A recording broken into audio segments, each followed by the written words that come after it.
আমার নাম স্নেহা। বড়লোক পরিবারের 4 ভাইয়ের একমাত্র বোন। বাবা মা অনেক দিন আগেই এই পৃথিবী ছেড়ে চলে গেছেন, কিন্তু আমার দাদারা আমাকে বাবা মায়ের অভাব কোনোদিন বুঝতে দেয়নি। আমি এত আদর আর ভালোবাসায় বড় হয়েছি যে তারা কোনো কিছুর অভাব কোনোদিন বুঝতে দেয়নি আমাকে। আমি যা চেয়েছি তাই সাথে সাথে পেয়েছি।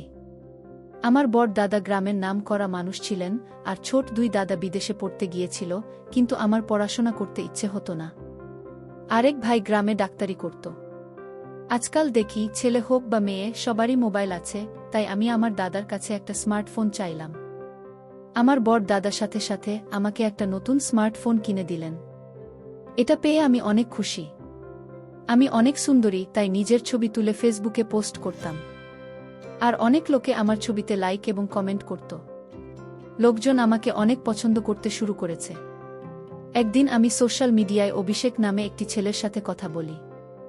সে অনেক বুদ্ধিমান, ও আমাকে বুঝিয়েছিল যে ছবি ফেসবুকে আপলোড করা ঠিক না। তারপরে সোশ্যাল মিডিয়া থেকে আমার সব ছবি ডিলিট করে দিয়েছি।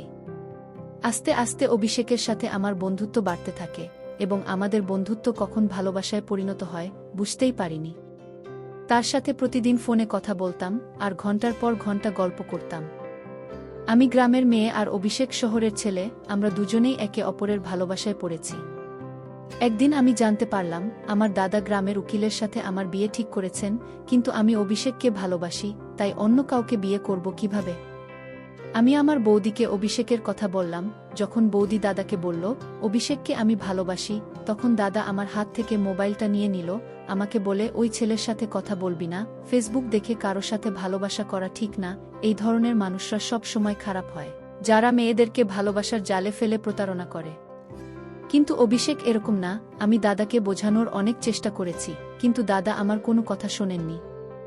দাদা আমাকে অভিষেককে ভুলে যেতে বলেছিলেন, কিন্তু আমি ভুলতে পারিনি।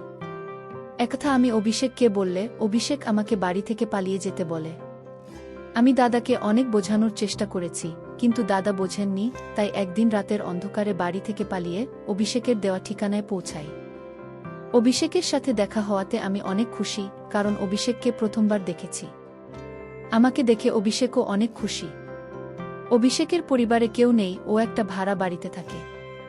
আমরা দুইজনে কোর্ট থেকে বিয়ে করে নেই, স্বামী স্ত্রী হই। সংসারকে সুন্দরভাবে চালানোর জন্য অভিষেক অনেক পরিশ্রম করত।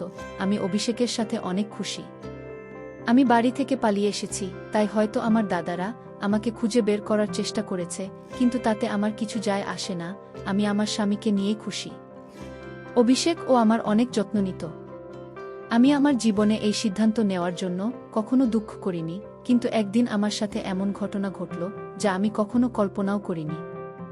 একদিন আমি ফোন পেলাম আমার স্বামীর অ্যাক্সিডেন্ট হয়েছে। আমার পায়ের নিচ থেকে মাটি সরে গেল।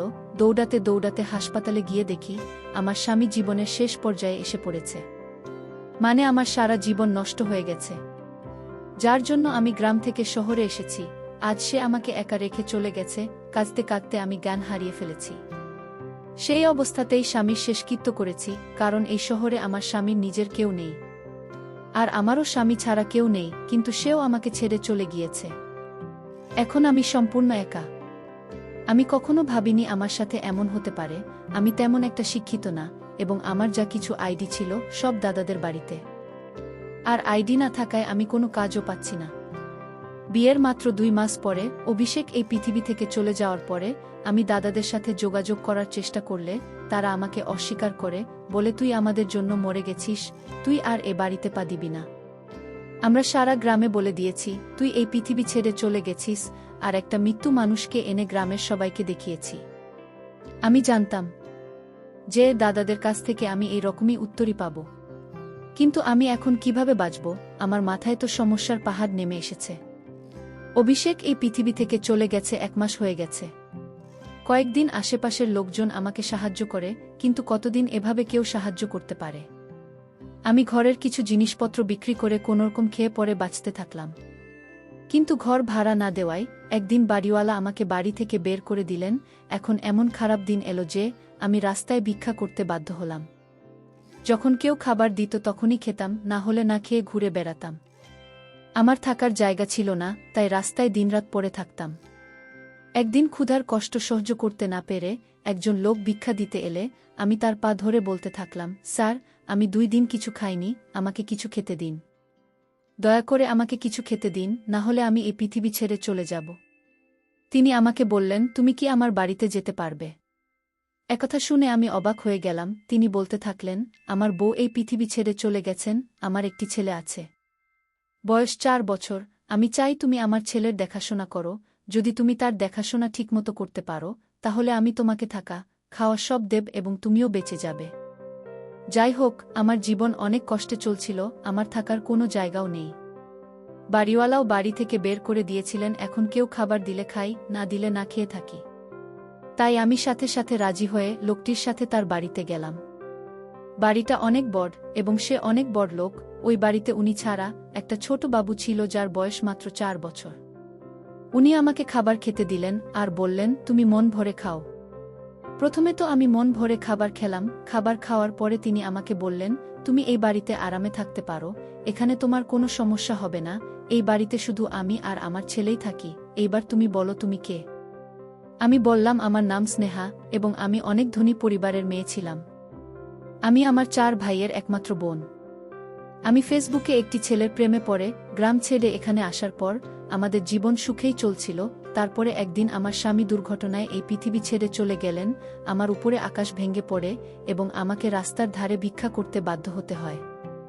2 দিন কিছুই খেতে পাইনি আমি, তাই আপনার পায়ে পড়ে মিনতি করেছিলাম, আপনি আমাকে সাহায্য না করলে আমি না খেয়েই শেষ হয়ে যেতাম। লোকটি তখন বললেন, তুমি আমার বোনের মতো। তুমি এখানে থাকতে পারো, কিন্তু বিনিময়ে তোমাকে আমার ছেলের দেখাশোনা করতে হবে। আমার বউ এই পৃথিবী ছেড়ে চলে গেছে, তাই আমি ছেলের যত্ন নিতে পারছি না। আমার একটা কাজের মেয়ে দরকার, যে তাকে মায়ের মতো মানুষ করতে পারে। তিনি আমাকে তার ছেলের সাথে পরিচয় করিয়ে দিয়ে বললেন, এটা আমার ছেলে এবং এর নাম আকাশ। এর জন্মের পরপরই এর মা পৃথিবী ছেড়ে চলে গেছে। আমি কোলে নিয়ে তাকে আদর করতে থাকলাম। আমি ভাবতে থাকলাম, আজ যদি আমার ছেলে থাকত, তাহলে সেও এর মতো হতো। আমিও বিয়ের 1 মাস পরে মা হতে চলেছিলাম, কিন্তু আমার একটা সমস্যা হয়, তাই আমি মা হতে পারিনি। আমি আপনাকে কথা দিচ্ছি যে আমি একে নিজের ছেলের মতো মানুষ করব। আমি আকাশের যত্ন করে অনেক আনন্দ পেতাম। আমার একমাত্র দায়িত্ব ছিল আকাশের যত্ন নেওয়া, তাকে সময়মতো খাওয়ানো, সময়মতো ঘুম পাড়ানো, তার পোশাকগুলো পরিবর্তন করা ইত্যাদি। বাকি সব কাজ করার জন্য অন্য লোক ছিল। একদিন সকালে ঘুম থেকে উঠে দেখি আকাশ বিছানায় নেই। আমি উঠে বাইরে এসে মালিককে জিজ্ঞেস করলাম, আকাশ কোথায়, সে তার বিছানায় নেই কেন? বাড়ির মালিক বললেন, সন্ধ্যার মধ্যেই ও বাড়ি ফিরে আসবে। আমি তাকে জিজ্ঞেস করলাম, আকাশ কোথায় গেছে আর সন্ধ্যাবেলা কোথা থেকে ফিরবে? কিন্তু তিনি আমার কথার কোনো উত্তর দিলেন না। তিনি বাড়ির মালিক, তাই আমি তাকে খুব বেশি কথা বলতে পারিনি, কারণ সে যদি আমাকে বাড়ি থেকে বের করে দেন, তাহলে আমি কোথায় যাব? প্রতিদিন সন্ধ্যায় আকাশ বাড়িতে আসত। রাতে ঘুমানোর পর সকালে ঘুম থেকে উঠলে দেখি আকাশ তার বিছানায় নেই, কিন্তু সন্ধ্যায় সে ফিরে আসত। যখনই আমি মালিককে আকাশের কথা জিজ্ঞেস করতাম, তিনি কোনো উত্তর দিতেন না এবং বলতেন, তুমি এইসব বিষয় থেকে দূরে থাকো, তার সম্পর্কে অত কিছু তোমার জানার দরকার নেই, তোমার কাজ কেবল তার যত্ন নেওয়া এবং তাকে ভালো করে লালন পালন করা। তাই তোমাকে যে কাজ দেওয়া হয়েছে তুমি শুধুমাত্র তাই করো। তারপর থেকে মালিককে জিজ্ঞাসা করা বন্ধ করে দিয়েছি। এক রাতে আমি যখন আকাশের সাথে ঘুমাচ্ছিলাম, মাঝরাতে চোখ খুলে দেখলাম যে আকাশ বিছানায় আছে। আমি দেখার জন্য জেগে থাকলাম, কিন্তু কখন যে ঘুমিয়ে পড়েছি বুঝতেও পারিনি আমি। এবং সকালে প্রতিদিনের মতো আকাশ বিছানায় নেই। বাইরে বেরিয়ে কোথায় ওকে দেখতে না পেয়ে রুমে ফিরে এলাম। এর আগে কখনো ভাবিনি মালিক কি কাজ করেন। আমি শুধু আমার কাজ নিয়েই ব্যস্ত থাকতাম, এই বাড়িতে সব পাচ্ছিলাম, তাই বেশি কিছু ভাবিনি। কিন্তু একদিন কাজের মহিলাকে জিজ্ঞেস করলাম যে মালিক কি কাজ করেন। তখন সেই কাজের মেয়েটি আমাকে বলল যে তিনি একজন পুলিশ ইন্সপেক্টর। অবাক হয়ে আমি ভাবতে থাকলাম, আমি একজন পুলিশ অফিসারের বাড়িতে। একদিন দেখলাম একটি ফাইল মালিকের টেবিলে রাখা। আমি সেটি তুলে নিয়ে ভিতরে রাখতে যাচ্ছিলাম, হঠাৎ করে সেই ফাইলটা আমার হাত থেকে পড়ে ওর ভিতর থেকে অনেক কাগজ বেরিয়ে পড়ে। আমি সেই কাগজগুলো গোছাতে গেলে সেখানে একটা ছবি দেখে আমি অবাক হয়ে গেলাম। আমি অবাক হয়ে ভাবলাম, আমার স্বামীর ছবি এখানে কেন? আমি ভাবলাম, মালিক যদি জানতে পারে আমি এই ছবিটি দেখেছি বা আমি এই ছবির লোকটির স্ত্রী, তাহলে মালিক আমার কি অবস্থা করবে? ভয়ে তাই তাড়াতাড়ি সবকিছু গুছিয়ে ফাইলটি মালিকের ঘরে রেখে ফিরে এলাম। এখন আমার ভয় করতে থাকলো এবং সবচেয়ে বড় বিষয় ভীষণ টেনশনে পড়ে গেলাম, কিন্তু তবুও আমি এখান থেকে যেতে পারিনি। কারণ এই বাড়িটা ছাড়া আমার আর কোনো থাকার জায়গা নেই। এছাড়া আমি আকাশকে নিজের ছেলের মতো ভালোবাসি। তাছাড়া এই ছবির রহস্যটাও জানতে চাই, এই পুলিশ লোকটা কিভাবে ছবিটা পেল। আমি ভাবলাম আমার দাদারা অভিষেককে খুঁজে বের করার জন্য এই পুলিশ অফিসারের কাছে কেস ফাইল করতে পারে, কিন্তু দাদারা কখনো অভিষেককে দেখেনি। মনের মধ্যে অদ্ভুত অদ্ভুত সব ভাবনা আসছিল, কিন্তু মালিককে জিজ্ঞেস করার সাহস পেলাম না। 4 মাস হয়ে গেল আমি এখানে আছি। বাবুটি আমাকে মা বলে ডাকতে শুরু করেছে, কিন্তু এতে মালিকের কোনো আপত্তি নেই। তারপর মালিক আমাকে একটা মোবাইল দিয়ে বলল, তোমার সাথে কথা বলার দরকার হতে পারে, তাই এটা রাখো। একদিন আমার মোবাইলে একটা ফোন আসে, আমি কাজে ব্যস্ত ছিলাম তাই কল ধরতে পারিনি। পরে মোবাইলের দিকে তাকাতেই একটা অচেনা নাম্বার ভেসে উঠল। আমি খুব একটা পাত্তা দিলাম না। কিছুক্ষণ পরে সেই নাম্বার থেকে একটা মেসেজ এলো, তাতে লেখা ছিল, স্নেহা, তুমি কেমন আছো? অনেক অবাক হলাম। ভাবলাম হয়তো এখানকার কোনো কাজের মেয়ে আমার সাথে মজা করছে, তাই আমি ওই মেসেজের রিপ্লাই দেইনি। এরপর প্রতিরাতে এই নাম্বার থেকে মেসেজ আসতে থাকে। মেসেজে নানা রকমের কথা, আমার পুরানো জীবন এবং মাঝে মাঝে আমার দাদাদের সম্পর্কে বিভিন্ন কথা। আমার স্বামী একমাত্র ব্যক্তি ছিলেন যিনি আমার সম্পর্কে এইসব কথা জানতেন। আমার সাথে যা ঘটছে তাতে আমি ভয় পেয়ে গেলাম। জানি না কে সে আর কেন সে আমাকে বিরক্ত করছে। সে বলতো, তুমি আমাকে তোমার বন্ধু মনে করতে পারো, তোমার কোনো সমস্যা হলে আমাকে মেসেজ করে জানিও, আমি তোমার সব সমস্যার সমাধান করে দেব। কিন্তু আমি ভয় পেয়ে নাম্বারটি ব্লক করে দিলাম। তারপরে সে আমাকে নতুন নতুন নাম্বার দিয়ে মেসেজ করতে শুরু করে। আমি যত নাম্বার ব্লক করি সে তত নতুন নাম্বার দিয়ে আমার সাথে কথা বলার চেষ্টা করত। সে এমন এমন কথা বলতো যে আমি টেনশনে পড়ে যেতাম। যাই হোক, আস্তে আস্তে আমি তাকে বিশ্বাস করতে শুরু করি এবং তার সাথে কথা বলতে শুরু করি। আমার যে কোনো সমস্যা তার সাথে শেয়ার করি। সে আমার পুরনো জীবনের কথা বলে আমার সাথে মজা করে। যখন আমি তাকে জিজ্ঞাসা করতাম সে আমার সম্পর্কে এসব কথা কিভাবে জানল, সে আমার প্রশ্নের কোনো উত্তর দিত না, কিন্তু নিজের সম্পর্কে বলতো যে তিনি অবিবাহিত এবং এই পৃথিবীতে তার কেউ নেই। আমারও এই পৃথিবীতে কেউ ছিল না, তাই আমাদের ভালো বন্ধুত্ব হয়ে গেল। আমি চেষ্টা করতাম কারো সামনে তার সাথে কথা না বলতে। সেজন্য আমি তাকে বলেও ছিলাম যে আমি কারো সামনে তার সাথে কথা বলতে পারবো না। সে বলল, ঠিক আছে, রাতে সবাই যখন ঘুমাবে তখনই কথা বলবো। এখন আমরা অনেক রাত পর্যন্ত গল্প করতাম। অনেক রাত পর্যন্ত গল্প করার কারণে ঘুম ভাঙতে দেরি হতো। সকালে ঘুম থেকে উঠে আকাশকে দেখতে পেতাম না। আমি তার সাথে এ বাড়ির বিষয়ে কোনো কথা বলতাম না, কারণ আমি এই বাড়ির নুন খাচ্ছিলাম। আর সে কে তাকে আমি চিনতাম না। সে আমাকে নিজের সম্পর্কে যা বলেছিল তা সত্যি কিনা জানি না। এটা আমার জন্য শুধু সময় পার করা। সারাদিন একা একা বিরক্ত হতাম।